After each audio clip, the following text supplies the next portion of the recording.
If you go to the today's chart and on our Discord, that there was a person that like, hey, how could I trade the icebergs if you Oleg provided us information that the icebergs can be exit, can be entry, can be accumulation, can be distribution, because the person that enters, they can enter with the market, they can exit with the market, they can enter with the market and exit with the level 2 limits, or they can enter with the level 2 passive and exit with the market.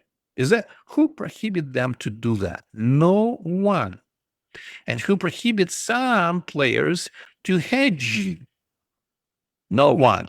That's why I wrote, hey, be super careful, guys, because there's one person tried to trade icebergs only based on the icebergs. And guys, this is possible, because I'm waiting until some of you get confused and get frustrated. First, I really want each of you to feel the pain trading icebergs based only on the icebergs, because that was the idea. Hey, we're gonna see the icebergs, we're gonna trade icebergs. The answer is yes and no. What do I mean by that? Okay, I'm gonna make a screenshot what you're seeing right now. The simple logic is, here's the place where the simple logic works. Okay. For example, you're seeing this one. I filter out all below 20, I think, or maybe below 20 icebergs. So this in blue, bright blue, with the transparency on it, is the 38 in volume iceberg. Okay, you're seeing this iceberg, that's the moment to enter. Is that a good idea? As we can see from the hindsight, yeah, because we're seeing another, this is the blue line, blue outline, that is the blue iceberg. I made this semi-transparent, okay? Behind this blue iceberg, which is buying, you're seeing the red bubble. This is the market delta. Market delta shows us interaction with the level 1, because market delta is level 1 indicator. So this iceberg, this blue, produced this red inside of it, reaction, interaction. Now, so this is, again, this is the buying iceberg, this is the buying iceberg, this is the buying iceberg, this is the buying iceberg. Does it work? That's a simple logic. When you see the iceberg like that, and this is the 30 seconds time frame, it's better probably to trade it on the 15 or 10 seconds, which is my favorite as well, to enter immediately. Notice what it is. It is the gold. It's going to be very different on the ES and NQ or any other ticker or instrument. Notice that it is good for this particular instrument. Every instrument behave differently.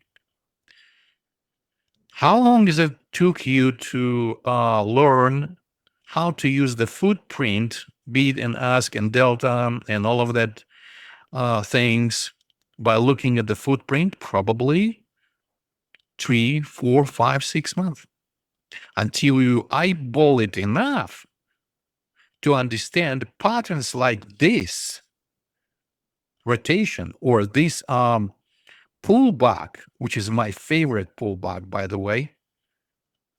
This is the simple logic on the goal specifically. But even that is a simple logic.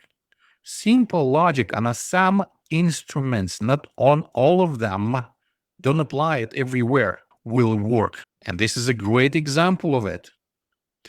But if you enter somewhere here, you're already late. You better enter right over here. How could you enter right over here? No, because you add some other factors and the cofactors. What the cofactors, by the way, I was drawing it in real time. This particular plateau was obvious over here. Then I'm just like, wow, it's still holding like over here, this plateau. So there was a pressure keeping it. And you can see on level 2 behind, there's some small pressure over here on the liquidity anyway. And at the bottom, you see even more resistance. You see this liquidity sitting right here and keep holding over here. I can put my mouse over and I can see what the value is. So you see this resistance level originated, by the way, from these icebergs. This is the iceberg zone. Let's coin in new terminology, iceberg zone. And this is the iceberg zone resistance. I mean, actually, it's liquidity resistance, but we're seeing the icebergs in this area. The icebergs actually were this direction, right? It was purple with the transparency behind that. So we can see interaction with the market, like this one, green. That was the level zone that I seen. And I said to myself, actually, I was sitting with my friend and I said, hey, because there's like a two liquidity holding here and here, the pressure will be released one or another direction strongly. So now let me give you a final trigger. This is one factor, plateau, or you can say range. This is the range, very obvious range with very obvious borders above and below, support and resistance, right? And when there is a iceberg, not the small teeny beeny iceberg, but about 38, about 40 show up over here. That was the point to trigger. But this is the cofactor, very obvious cofactor. So we really, and because of this particular ticker, it is gold, GS. It's not micro gold, it's a GS. And at the same time, you're probably seeing over here on a MBO, you're seeing pretty good order sitting right here. This is the iceberg. This is the iceberg that move out of this range with this resistance. Boom. Now, is that a good idea? Yes. You must add at least one or two cofactors. Now, let's go to a little bit slightly different examples. This is the seller, right? The pinky and green bubble behind that. So the pinky is the pinky circle. It's kind of semi-transparent iceberg. You can make it as well if you wanted to. I can show you how to make it add transparency to it. So the iceberg was what? How was iceberg was selling? When iceberg was selling, then somebody on a level 1 was a buyer, right? And it's become absorption. Notice that was absorption. So this buyer was going up, the seller was going down. So he was buying, but did he propel out there, the market buyer? No. He was absorbed by the iceberg. Now, the size of this iceberg is 84. So if you don't see it, but I can draw it, like this is the 84. Now, what's happening over here, and you will see now, why do I use the market delta, these bubbles, I call them magic bubbles. The seller was going down and moved the market down over here. Then this seller, this iceberg again, show up over here. And it sold what? 20. 20 in the iceberg that was sitting right here. This iceberg, 20, was selling. What's happening here? is that even this iceberg in 20 was selling, but the market didn't move down. Didn't move down. Somebody was able to buy that iceberg on the way up, because when the iceberg is selling, somebody is buying, right? So somebody over here was buyer. And that's why after this iceberg, the buyer was stronger than the iceberg, right? Because how do we know it? Look, guys, what's important here is the test or a reaction. The seller went a little bit down, and then what? Couldn't go even lower than this, like 2 ticks, right? And then the market spring up. Huh. Again, there was a seller 25, iceberg 25, 25, and here is a 25 as well. Two icebergs. They move only 2 ticks down. Oh, what's going on? 50 in volume move only 2 ticks down. And where was the good point to enter? The good and great point to enter was actually somewhere in this vicinity. Because the market after this one didn't went down, it was weak sell, buyers were stronger. And so now look what happens after this retest. By the way, let me kind of sharpen this point. What is the point I'm trying to make here? Because on ES, on NQ, and some other tickers, that's exactly what you're waiting for. You're waiting for reaction after the iceberg, reaction or the test. First immediate action was actually we didn't win more than 2 ticks down. The reaction was even it was seller over here, but we propelled to go down over here. But over here, we couldn't move the market lower. That was the reaction. And then after that reaction, we came to retest it.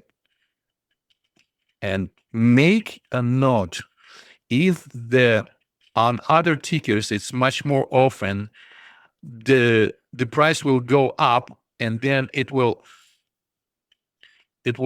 go and retest the zone of that iceberg.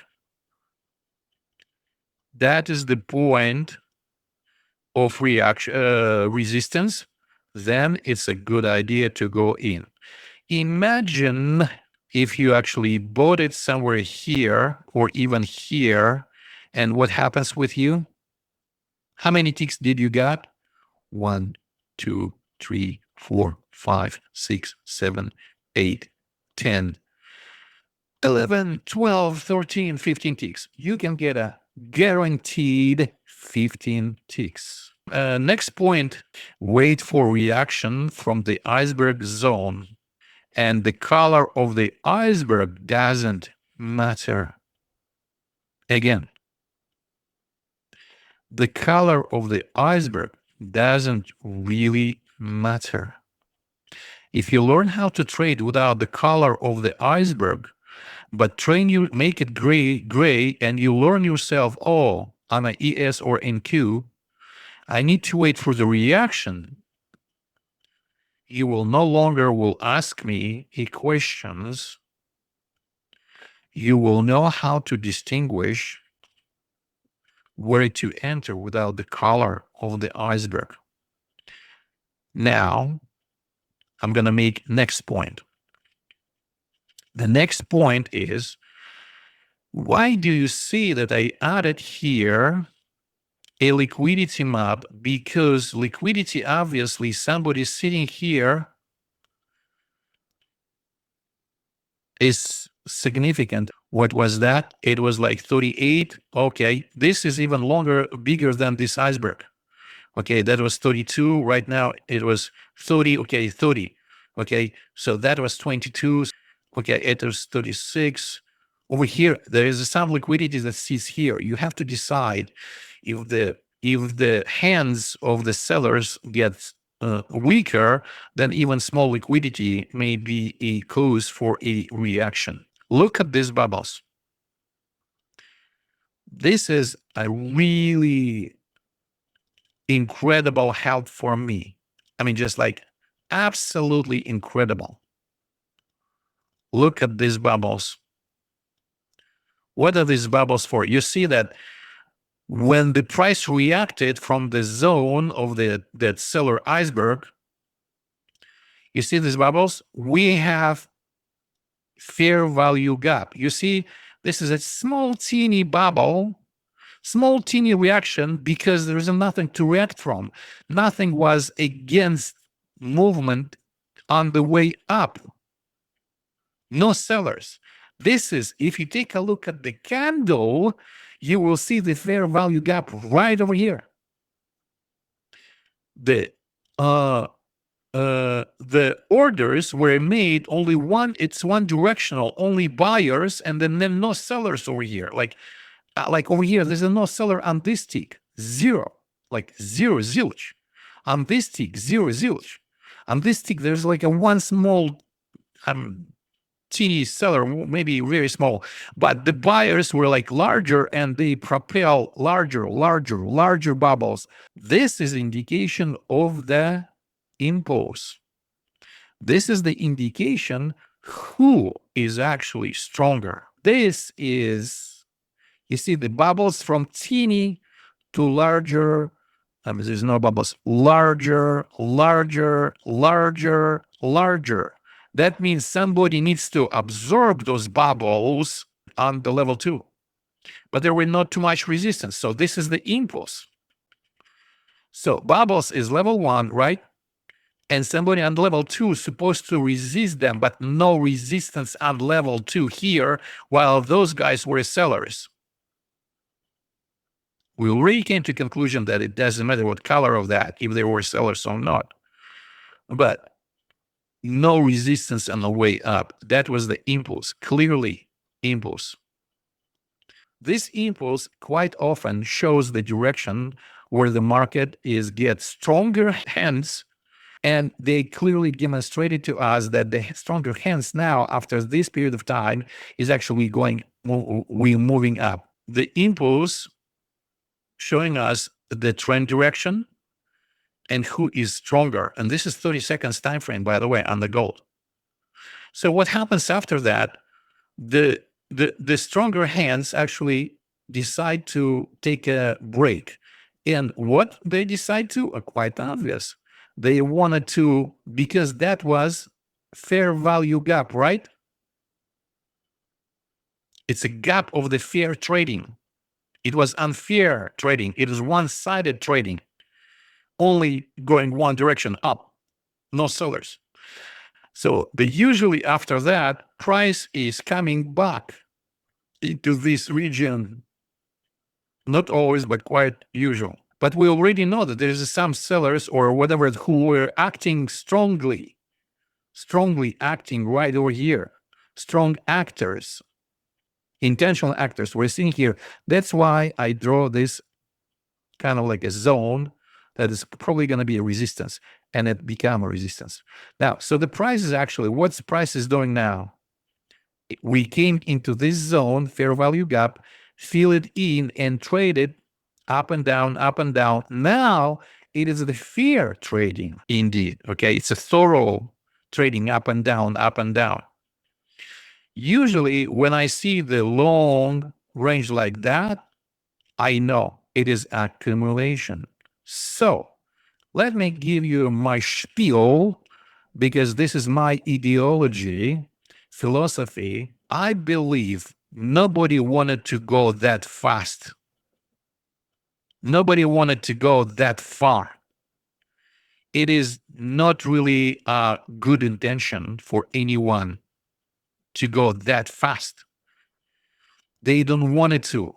But the condition of the market, to say shortly, made it happen. So we now seeing this impulse, because it impulse the same guys who were buying over here, they wanted to buy with the same price, isn't it?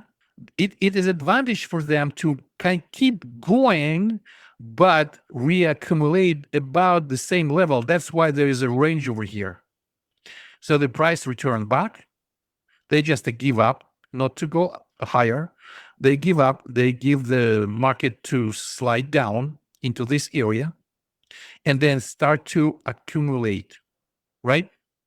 Beautifully. Accumulation. And then what happens next? These people, this particular 20 sitting in the unfinished business, right? If you look at the footprint, you can say that was unfinished business. That was unfinished business, right? Sitting right here. So the buyers, 20 buyers here, stuck at the top. And somebody have to come back and unlock at least to this price level and unlock them at least minimum to this price or this price level to unlock these guys. So that's why after this range, the price actually moved to this, about this zone. And then it decides to go higher. Cool. But that was the guaranteed movement. That was the guaranteed movement come back to unlock this sitting in a trap, people. So bottom line, what I want to say is that when I see this range like this, first I think that for number one, if you want to jog it down, by the way, this is the price action. If somebody don't know price action, here's a short and beautiful and concise lesson. When we're seeing that the price is rocket with the fair value gap here, we may expect that the price will come back at least to beginning of that, middle of that, or fill it completely, this fair value gap, accumulate, and continue toward the same movement direction. That was the new trend direction. It was descending. Now we're ascending, right? We're going higher. And that was the way that market shows us, I'm going to go high. These bubbles show us, I'm going to go higher, okay? And so it was shown first time, and now it's supposed to do it second time. And it happens, actually. It happens like this, okay? What you're seeing liquidity, and you're seeing those bubbles. And this particular candle showed me a direction that I may expect, may not, but may expect that if we have this resistance sitting here, and when I'm seeing this range, a corridor to the right, and then this iceberg, buyer iceberg show up here, 38, that was immediate. I know on the gold, that's how it works on the gold, not on other tickers. That was a really good breakthrough. We went, see, over here, and then from over here, we went here, and we went even higher. Is that a simple logic? Yes. Over here. But that simplicity is based on my understanding of the ranges, a fair value gap, impulse, the market delta bubbles, because market delta bubbles, these bubbles show absorption really well. Like, for example, there was a seller sitting here, right? 383. On the one side, people wanted to buy, but on the market, he was selling. Interesting. How is that happens that right here, there was a seller?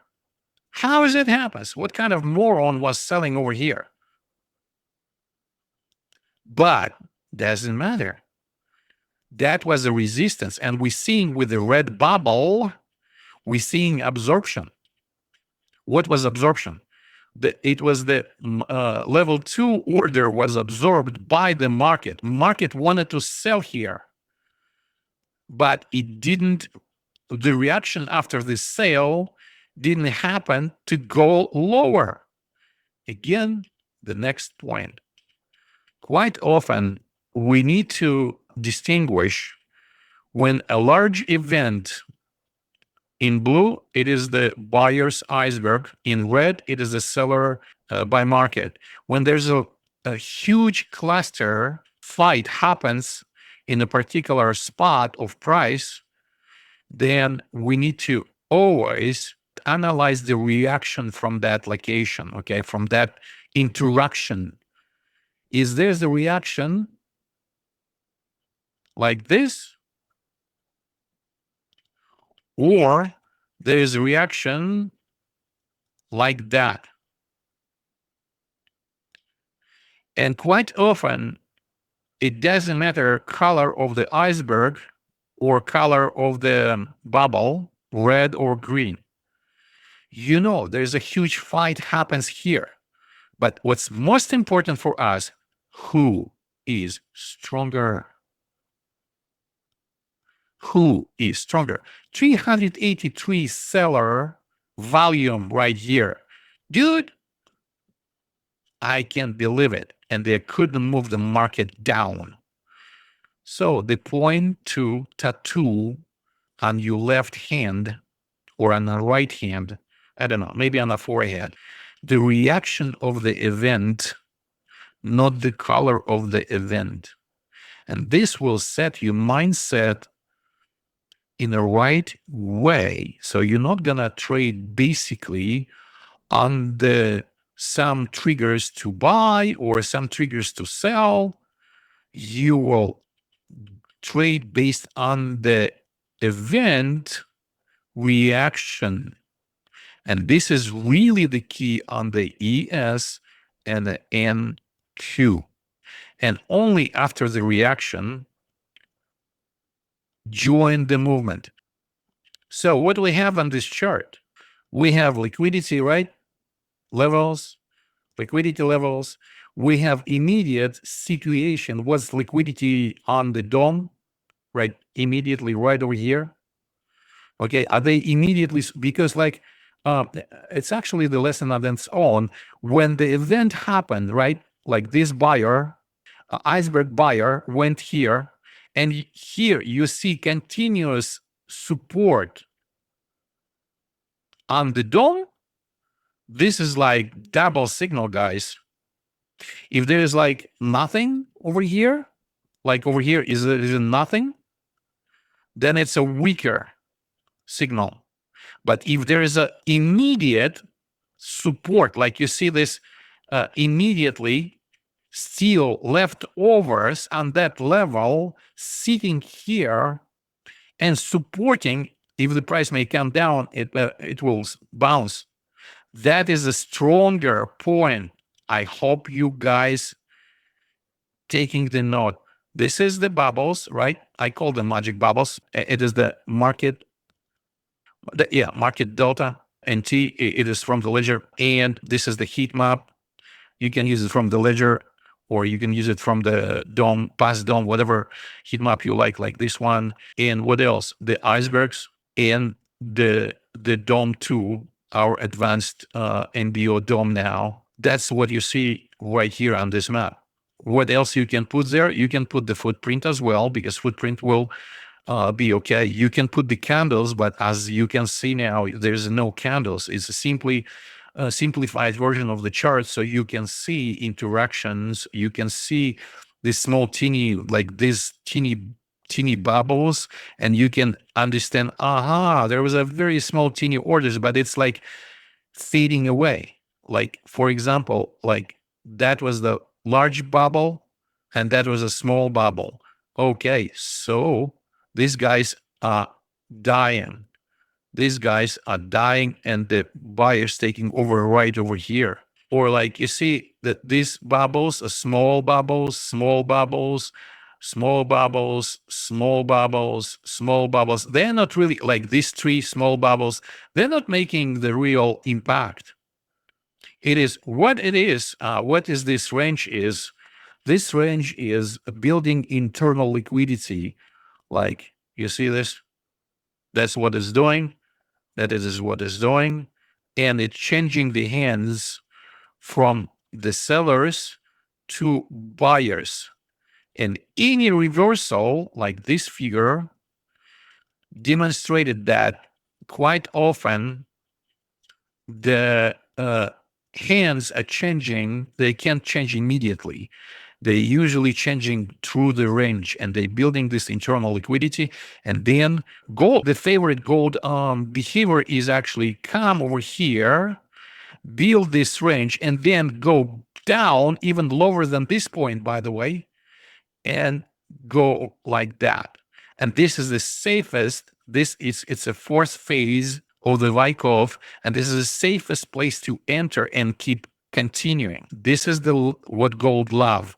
Build a range and then go on this side before it spring up. Gold love it. What is my point is there's a simple logic and there's a complex logic. On this simple logic, we're seeing the iceberg to go up and we enter alone. On this logic, if you actually join it over here to sell with a simple logic, okay, good, you got a 10 ticks, but then you're seeing seller, seller, seller, and nothing goes down. And then you basically you step out by the stop loss right over here. If you're using the simple logic in this very location. This is obviously iceberg on the buy direction, buyer iceberg. This is 79 and there's like a 20 something behind that. So originated over here. So we're seeing the lifeline. They move it up and up. So they're trying to catch the, train. They're trying to catch the train. Now, over here, look what happens. This is the iceberg, right? The price went up and then it came down. This is the reaction. This is the point when you're seeing that the price actually, after the iceberg, went higher and then retested this area, then you can join it. Over here, you're seeing the seller iceberg, right? This is the seller, 84 and 100. Is that a good idea to join them here? Even if you, let's say, if you turn that gray, you don't know the color, right after this iceberg, okay, 84, and there's some more. Okay, so let's say it's 90. So this iceberg originated from here, came down over here, filled in 84, and then price went up, retested, and went higher. This retest, that's what I'm trying to teach you. Now, let me give you another diagram. If this is the market, right? And you're seeing resistance, liquidity resistance right over here, or maybe right over here, then when you're seeing the iceberg in those points, you enter. If you're seeing another low point over here, you're seeing, you wait until it's structural low. And there is a liquidity sitting right here. That is the buyers on a level 2 sitting here. And then you're seeing the iceberg. When you're seeing the iceberg at this extremum, this is the one extremum, this is another extremum, right? And you're seeing the liquidity sitting here and resisting, then it is a cofactor that it was close to the previous low, right? In about the same area. Then when you see the iceberg here, you can enter in. I'm telling you, no one, according to me, what I know right now, knows how to trade the icebergs. You guys, the first ones who start to understand beyond the simple strategy. I'm so dramatic, guys. I'm so freaking dramatic, right? Now, look, if there's a price going down and suddenly you're seeing the iceberg, doesn't matter what color the iceberg is, what we're waiting for, we're waiting if there will be a breakthrough, because quite often there is a false break, okay? There's a false break. And then the price find a support and going higher. Now, what we need, this is on the ES, right? On the ES or NQ example. That is quite often what may happens. The color of the iceberg doesn't really matter. What matter is it is a strong cluster, volume cluster, whatever event happening right over here. So entering immediately down or immediately up is the false signal. It's too early on these tickers, guys, and Q. Too early. On gold, no. But on the ESN and Q, yes, it's too early. When we seeing on a certain time frame, right? Let's say it is the 1 minute time frame, okay? Example, just example. And we're seeing that there is an iceberg right over here, and we believe that this iceberg may be to sell.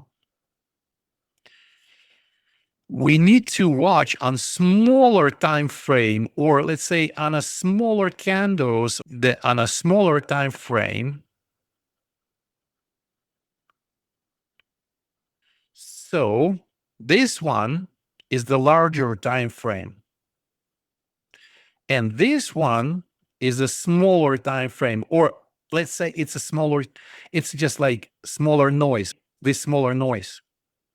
Those smaller candles right immediately what you need to watch for. And if there is a support over here, reaction, even that was a seller iceberg, we don't care what color it is.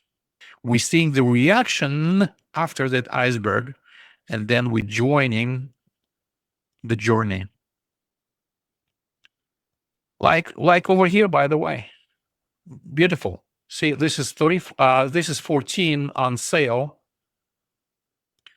Boom, we get reaction, sale again, and we can sell it. Although we actually may be taking out. But this is definitely a scalping. Now, when we are scalping, it's a one techniques. When you're doing a day trading or you trade on a longer distances, then probably you need to change your strategy and think about, what's more important is the liquidity zones. Like this is the liquidity. When you're seeing this liquidity, it gives you kind of like, if the price went down, I still have enough time or enough drawdown to go here. Because what's interesting about the icebergs, why they can go opposite side? Because these people is the whales, they have enough money to go on a drawdown. They let themselves to go on a drawdown. It's not a big deal for them. They can wait. How about you? You have a $50 account. Could you wait? Could you wait 50? No, you already will be like, boom, I burned my account. If you have a $500, you already burned your account, half of the account. You can't let yourself to go draw down over here. When they like selling over here, you see, they start selling here. I mean, they start selling even there. But let's say in this range, price is moving. They're selling here. If they intended to sell, I'm not saying that they're selling here, because that can be a hedgers, that can be a who knows how they got into the deal and how are they exiting here or are they entering here? They exiting over here. If they exiting, they may be exiting. They enter with the buy market over here high enough, and now they exiting. Is that possibility? Absolutely. But now let's assume if they actually entering into the market with sale icebergs, and what's happening over here? They can go higher and sell it again. They okay with this drawback. They okay with this. They're not gonna get margin call on the way up against them. Maybe they exited here already. See, they sell it, they're selling it, entering to sell, and now they exit here. So now the green and red can be reversal if it's the same person. This is why number one rule is the color of the iceberg not always matter at all. Okay, look, I gray out. I don't assign any colors, specific colors to the iceberg. I do see the market bubbles, delta market bubbles, fine. But there's no colors for the iceberg. Isn't that a great idea? If you really want to be super successful, and you're trading not on gold, but on the ES and NQ as an example, gray out your icebergs and learn to trade on the reaction. So, for example, 84, we went through, false break, came over here. This is the iceberg zone. This is the iceberg zone, right? We departure from that zone on the way up. Boom. This 38 is point of entry. Now, when you're trading on a larger time frame, definitely you can see the liquidity. The liquidity is a great help. Liquidity and market down. Liquidity and the trend direction. We seeing this trend is going up higher and higher, so we trade along with that, despite the colors of the iceberg. When we're seeing the trend is going down, you see there's a bunch of green icebergs that were buying. But buying as the way to exit from what they were accumulated over here as the start selling. They start sell by entering with the sales right here, and now they were exiting here. Or they even entering into the market as the market, not with this iceberg, and here they start exiting with the iceberg, green icebergs, by closing their position here. You see, we don't want to fall in our own trap of analysis. That's why the greatest exercise is by turning off the color of the iceberg and trade the reaction.